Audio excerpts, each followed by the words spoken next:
చీలిపోయి 20 మంది ఎంపీలు అవతలకి వెళ్ళిపోవడం, ఆ తర్వాత శివసేన కూడా చీలిపోబోతోందన్నటువంటి ప్రచారం నేపథ్యంలో శివసేనకి సంబంధించినటువంటి ఉద్ధవ్ థాక్రే పార్టీ ఇప్పుడు ఆల్రెడీ నిన్ననే మనం మాట్లాడుకున్నాం. కృణాల్ అనేటటువంటి షిండే వర్గానికి సంబంధించిన నేత త్వరలోనే వచ్చేయబోతున్నారు అని చెప్పారన్నట్టు. ఇవాళ చెప్తున్నటువంటిది దాదాపుగా 26 మంది దాకా ఎమ్మెల్యేలు వచ్చేస్తున్నారు శివసేన ఉద్ధవ్ థాక్రే పార్టీ నుంచి. అట్లాగే ఇదే 6 ఎంపీలు యువతలకు వస్తున్నారు 9 మందిలో అన్నటువంటి.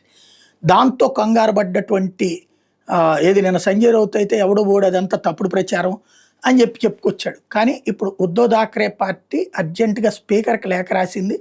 పార్టీ నిర్ణయాలకు విరుద్ధంగా ఎవరైనా ప్రవర్తిస్తే వాళ్ళని గుర్తించొద్దు అంటూ. తద్వారా భయం పెరిగింది. నిన్ననే 6 ఎంపీలు కూడా అందుబాటులో లేకుండా పోవడం, ఆ తర్వాత ఒక ఎంపీ వచ్చారు.